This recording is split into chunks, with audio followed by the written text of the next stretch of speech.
Alba Kepi, gazetarës me mua në këtë lidhje të drejt për drejt. Alba, mirëmëngjes. Mëngjes. Mirë, nga njeriu më i dashur, po them, për Donald Trump, madje u pa edhe si personi që do të komunikonte mes Europës dhe Trump, duket se përplasjet mes tyre janë intensifikuar shumë që nga gështata, po them, por edhe më parë për shkak se Italia nuk lejoi përdorimin e bazave të saj për Shtetet e Bashkuara. Si është parë në Itali kjo përplasje? Në fakt, në Itali ka preokupim se çfarë do ndodhi në raportin mes Shtetit Bashkuar të Amerikës dhe Italisë, si në këndvështrimin ekonomik, ashtu dhe në këndvështrimin gjeopolitik. Po gjithçka nisi në gështatën, ishte takimi i parë që u zhvillua ballë për ballë mes Giorgia Meloni dhe presidentit Trump, pas disa muajsh ftohje, duke nisur që prej datës 5 mars të 2026, kur Shtetet Bashkuara të Amerikës kërkuan përdorimin e një baze ushtarake në ishullin e Sicilisë për të ulur avionët e tyre ushtarake dhe për të nisur më pas për sulmet ajrore ndaj Iranit, fakt që Italia nuk e pranoi. Më pas me një tjetër reagim kur Trump i kërkoi qartë Italisë të ishte pjesë e aksioneve të tij në aksioneve amerikane në Iran, dhe Meloni nuk e pranoi, duke deklaruar publikisht se Italia nuk ka ndërmend të përfshihet në asnjë konflikt ushtarak. Dhe derisa më ritëm në 15 qershor, 16 qershor në Francë, në takimin e gështatës, ku për herë të parë Meloni dhe Trump gjenden ballë për ballë. Para se të kemi këtë përplasje përmes deklaratave mediatike në rrjetet social mes dy liderëve, kemi një fotografi e cila u publikuar nga shumë media botërore, ku Giorgia Meloni me duar në mes bënte një sjellje të paktën për të luajtur me Donald Trump, sikur po i kërkonte pra që ta shikonte në sy, pra një përpjekje për të rënë në sy ndaj tij. Dhe më pas kemi gjetur fotografi në një divan në gjatë samitit, ku dy liderët ishin kokë në kokë. Dhe ka qenë Donald Trump, i cili në një intervistë të dhënë për emisionin Larja ke tira në La Sette, ka deklaruar, duke përgjigjur kërkesës gazetar italian për një koment mbi atë bisedë kokë me kokë me kryeministren italiane, ai u përgjigj shkurt se nuk ka zhvilluar asnjë bisedë të rëndësishme, veç faktit se kryeministri italiane kërkoi të bëjë një fotografi, dhe kjo deklaratë padyshim pati një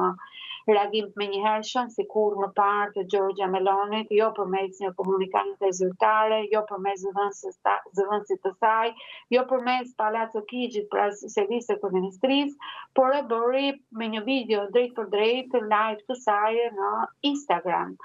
Dhe aty pati padyshim në solidaritet, jo vetëm nga italianët, por edhe nga presidenti Sergio Mattarella, nga gjithë ministrat dhe nga forcat e opozitare partijake të qeverisë, të cilët vunë në plan të parë krenarin italiane, faktin se Italia është një vend sovran, faktin se Italia nuk ka pse t'i përgjërohet më fal askujt për të bërë një fotografi. Por edhe me përfundimin e këtyre orëve të këtij debati apo pritje përgjigje, pasi erdhi një tjetër reagim i Trump në rrjetin mbi Social Truth, dhe më pas dhe mbrëm në darkë ka pasur një tjetër reagim po në rrjetin Social Truth, duke bërë atë që ju thatë, që ka deklaruar dhe në Twitter.com, pra të njëjtat fjalë ka publikuar në Truth, dhe kësaj here kemi që Giorgia Meloni ka zgjedhur të mos reagojë. Madje ka kërkuar mos gaboj dhe antarëve të kabinetit dhe të tjerëve Giorgia Meloni që të qetësohen dhe të mos kundërpërgjigjen, të mos reagojnë, apo jo, ndaj Trumpit. Mendoj se është një sjellje e mëndshme në këto momente, pasi shumë analistë të diplomacisë dhe ambasadorë të njohur gjatë orëve të fundit janë marrë në kolokvium me media, me gazetarët, me ekspertët e komunikimit për të kuptuar se është e drejtë kjo qasje. dhe kanë kuptuar dhe kanë sjellën në krahasim atë që ka ndodhur vite më parë mes raportit me Silvio Berlusconi dhe Angela Merkel, që ka qenë gjithmonë një raport mjaft i konfliktual sa i takon qartës të Berlusconit, që kërkonte të kishte karizmën e tij brenda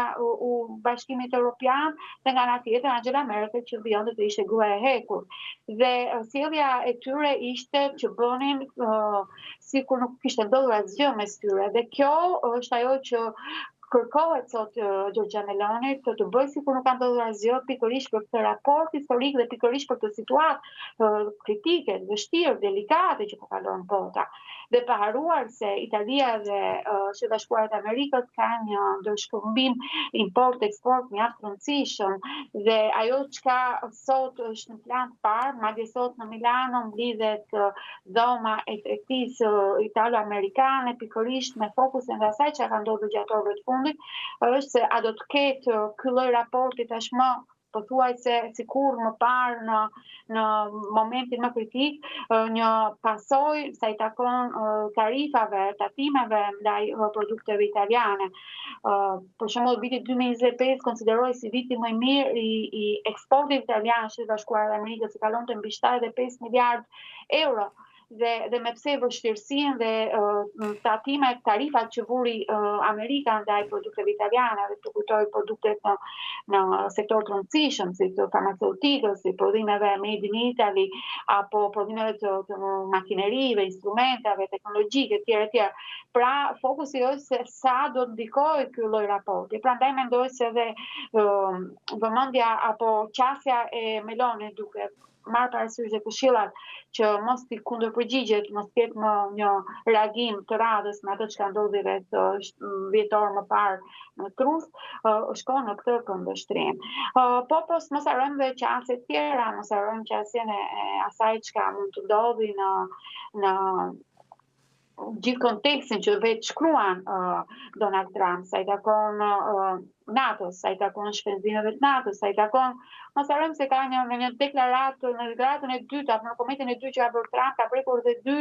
çështje të rëndësishme, sa i takon energjisë dhe emigracionit. Dhe këtu mos harrojmë rolin kyç që Italia kërkon dhe po merr. Pra, Italia është një nga vendet e cila ka pasuar e para të influksit të emigracionit ilegal, sidomos pas krizave të hapura, konflikteve të hapura, si në Lindjen e Mesme, si kudo, dhe është Italia e cila prek në brigjet e saj, brigjet e para europiane, të fluks të madh të emigrantëve që ikin nga vendet e luftës, dhe kritika e Donald Trump shkonte edhe në këtë këndvështrim, dhe mos harrojmë edhe sektorin e energjisë, po duke komentuar fjalët e Trump në referencë të Italisë, mos harrojmë se Italia gjatë javëve, muajve të fundit ka kërkuar të jetë qendër e energjisë mes Europës, mes Afrikës, mes Lindjes së Mesme. Mos harrojmë projektet e rëndësishme, kontrakte e rëndësishme që kanë shkuar për gazin natyror në Algjerin. Mos harrojmë projektet e rëndësishme që kanë shkuar për gazin në Azerbajxhan, mos harrojmë projektet e rëndësishme që ka bërë në këndvështrimin e energjisë së rinovueshme, dhe gjitha këto ndoshta kanë bërë që Italia të jetë e kujdesshme në qasjen e saj për të përkrahur Donald Trump në veprimet, aksionet ushtarake. Dhe këtë presidenti amerikan e ka kuptuar mjaft mirë. Prandaj dhe kur thot se NATO, Amerika ka shpenzuar miliarda dollar për të ardhur në ndihmë dhe për të garantuar sigurinë, rendin e të gjithë vendeve aleate, mes tyre dhe Italisë, e kupton mjaft mirë se kjo qasje jo kurajoze e Italisë shkon në këtë mbështrim pa përpasur më shumë interes kombëtar në një moment kur ai kërkon një ndihmë dhe një aleancë të tillë. Ka dhe ata të cilët e komentojnë me një qasje tjetër, me qasjen se ndoshta Donald Trump nuk ka bërë deklarime të tilla, dhe unë mendoj se kjo qëndron për faktin se edhe pse gjatë këtyre muajve dhe bashkë që kemi komentuar në studio, shpeshherë ka ndodhur që Donald Trump thot një fjalë dhe të mesme thot të kundërt asaj që ka thënë. Megjithatë, mendoj se presidenti amerikan nuk mund të bëj sulme të tilla, akuza të tilla, pa pasur një fund të dytë apo pa u menduar mirë, apo u gjykuar mirë. Dhe ka gjithmonë një plan, një ide nga mbrapa, po mendon, sepse për shembull edhe nëse shohim çfarë ndodhi me Emmanuel Macron, ka qenë shumë më i ashpër, edhe me kritika, edhe me përqeshje, me mënyrën se si ai është sjell ndaj tij, por më pas i bëri një avantazh shumë të madh duke nënshkruar një marrëveshje historike me Iranin në Versailles në krah të Emmanuel Macron. Dhe duke e vlerësuar madje. Thonë se kërkojnë, është një lloj përpjekje ndoshta edhe për të forcuar ato, edhe pse Meloni është vetë sovraniste, por ndoshta ato forcat e djathta të cilat i janë besnik qëndrimit apo diplomacisë apo politikës së Trump. Dhe është komentuar edhe në këtë lloj qasje ajo çka po ndodh. Megjithatë, po kush është në Itali, Alba? Për te, sepse atë linjë mban Meloni dhe prandaj ishte marrëdhënia e afërt me Melonin. Kush është lideri që është afërt Trump për te Melonit, për shembull, që mund të dojë ta favorizoj, po them? Ja, aty doja dile, pasi tashmë ka një forcë të re, kemi general Banacin, i cili ka bërë daljen e tij nga partia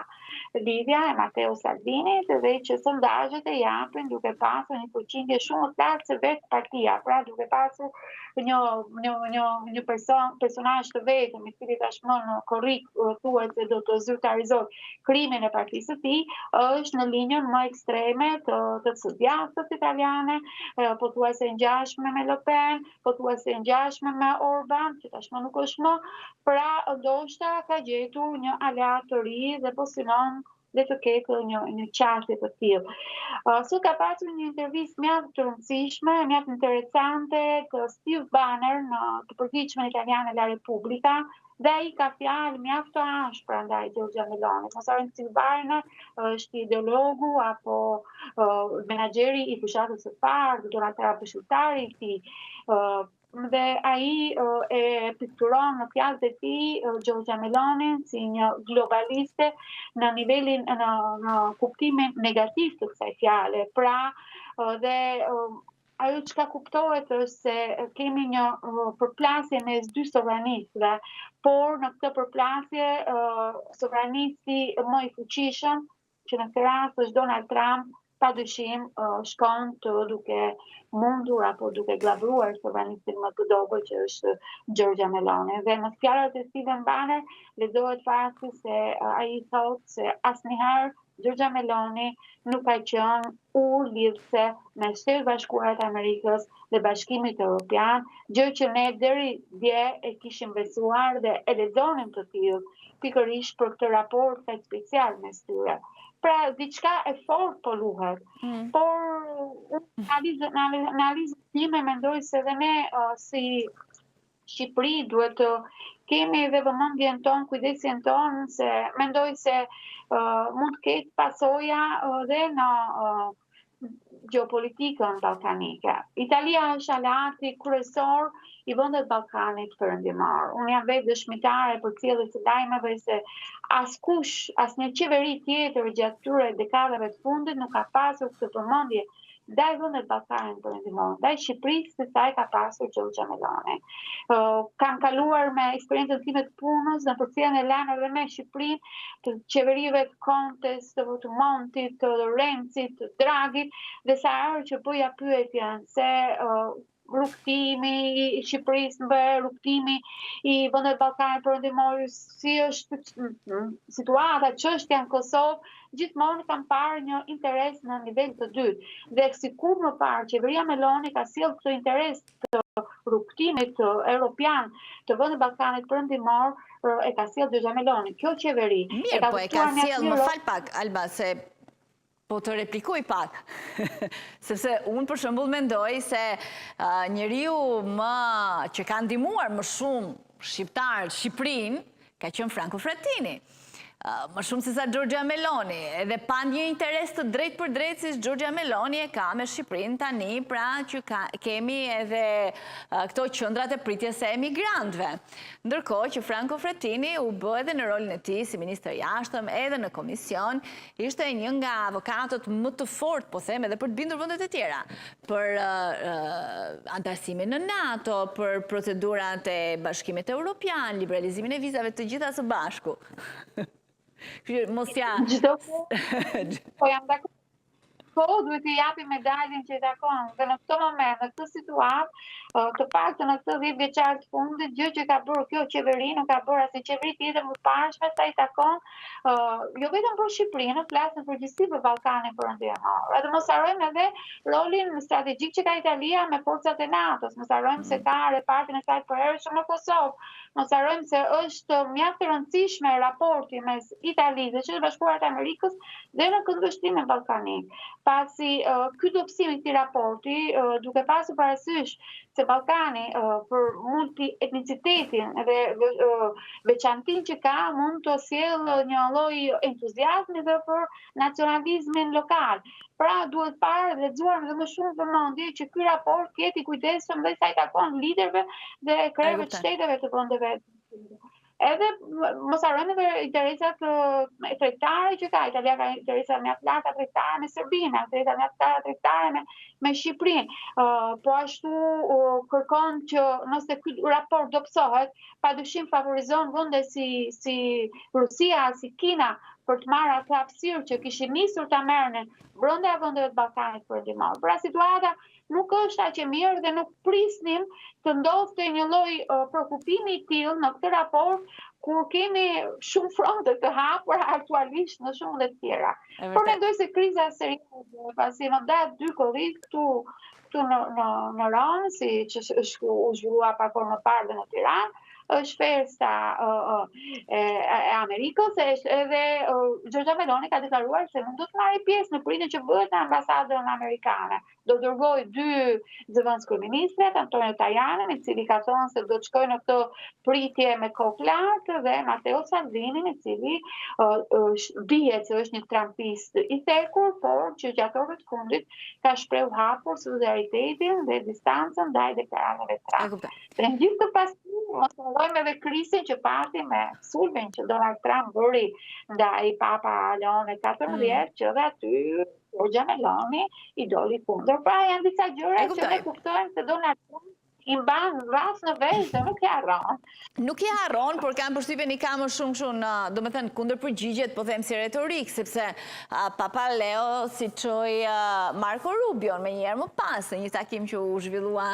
në Vatikan, ndërkohë mendoj se ai do t'i japi fund gjithë këtij tensioni në samitin e Turqisë, si do të mbahet në samitin e vendeve të NATO-s. Që se me sa duket kështu e mban Donald Trump tensionin lart me liderët dhe më pas. Dyshim, Trump ka misionarët e tij të cilët përpiqen të rregullojnë gabimet që ndoshta i thotë dhe nga karakteri që ai ka. Rubio, mos harrojmë se është një katolik mjaft besimtar, i cili e ka kuptuar rëndësinë që ka bota katolike dhe në votën dhe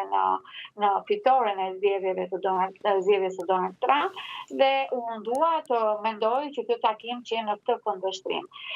Sa i takon zhvillimet më tërshme, ne do të shohim se çfarë do të ndodhë, por di se Giorgia Meloni niset për takimin në Berlin, më pas do ketë një takim në Francë me Macron, ku di që do të shkojë dhe kryeministri shqiptar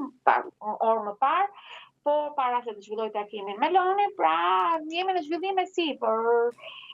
me thënë drejtën, ky lloj krize dhe ky lloj debati që ndodhi gjatë 72 orëve të fundit na ka gjetur të gjithë mjaft surprizuar. Falenderoj shumë, Alva. Ditë të mbarë. Faleminderit ju. Shkruajmë për një hapësirë publicitare.